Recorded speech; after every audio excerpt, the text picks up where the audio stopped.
হরে কৃষ্ণ কৃষ্ণ কৃষ্ণ হরে হরে হরে রাম।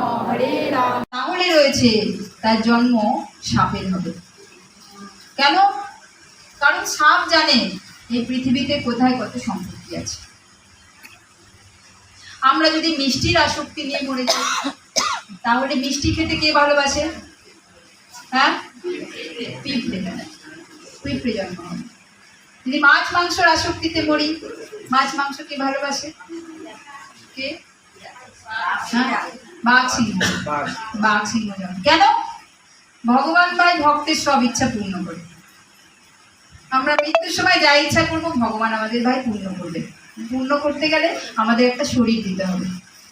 আমাদের ইচ্ছে পূর্ণ করতে হলে আমাদের একটা শরীর দিতে হবে। তাই মৃত্যুর আগে জাগতিক যদি কোনো ইচ্ছা থাকে, আমাদের পুনর্জন্ম কনফার্ম।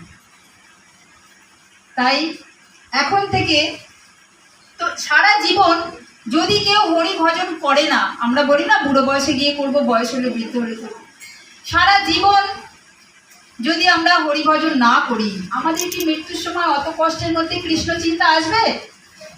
আসবে? আমরা যদি আমাদের সারা জীবন, একটা জাগতিক উদাহরণ দিই, সারা জীবন যদি একটা বাচ্চা পড়াশোনা করে না, পড়াশোনা করলো না, সে কি তার 20 বছর বয়স হলে হঠাৎ করে সে পড়াশোনা করতে পারবে? পারবে? একটা ইংরেজি বই দিলে তাকে পড়তে পারবে না।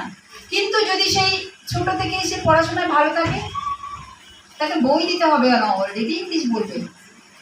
তো ঠিক তেমনি যদি আমরা সারা জীবন কৃষ্ণ চিন্তা, কৃষ্ণ ভজন, কৃষ্ণ ভক্তি করি না, তাহলে আমাদের মৃত্যুর সময় সেই অভ্যাসটা থাকবে। তাই যেই কাজ আমাদের সকাল থেকে শুরু করা উচিত, সেই কাজ যদি গিয়ে আমরা সন্ধ্যাবেলা শুরু করি, তাহলে হবে? হবে না।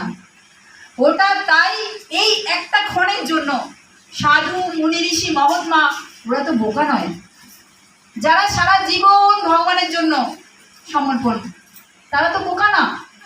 কৃষ্ণ ভক্ত এই কারণে বলে বুদ্ধিমানকে, যদি সে কৃষ্ণ ভক্ত হয়। কৃষ্ণ ভক্ত বড় চতুর। তো তারা অনেক বুদ্ধিমান।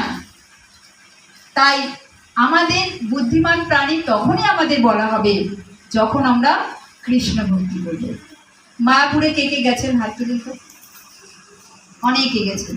মায়াপুরে কি গিয়ে দেখেছেন আপনারা যে বিদেশিদের ছোট ছোট বাচ্চারা কিভাবে হরিনাম করছে, কিভাবে ভক্তি করছে? তারা কি বোকা? তারা বোকা না, আমরা বোকা। কেন আমরা বোকা? এই সনাতন ধর্ম আমাদের, হ্যাঁ কি না? এই সনাতন ধর্ম আমাদের। আমরা ভাই